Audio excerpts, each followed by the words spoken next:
يلا بينا نقول صباح الخير، والساعة 2 وانا قاعدة بستعد ان انا هعمل الحاجات اللي بعملها، اللي ربنا بيخليني اعملها بفضل منه.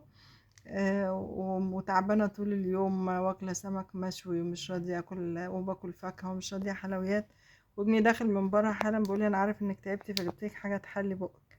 طب انا بقول له ايه؟ اقول له ايه غير ربنا يحلي ايامك ويسعد قلبك، بس ما تعملش فيها كده تاني لانك هتخليني اضيع كل اللي عملته.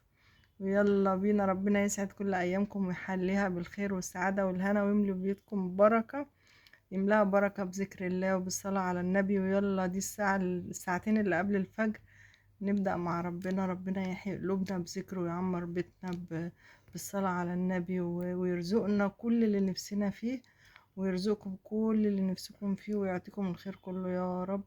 خليكم معايا، شاركوني يومياتي وشاركوني ليلي، وربنا يجعلنا أسرة كبيرة نساعد بعض ونفكر بعض بكل حاجة كويسة إن شاء الله. يلا ربنا يحلي كل أوقات.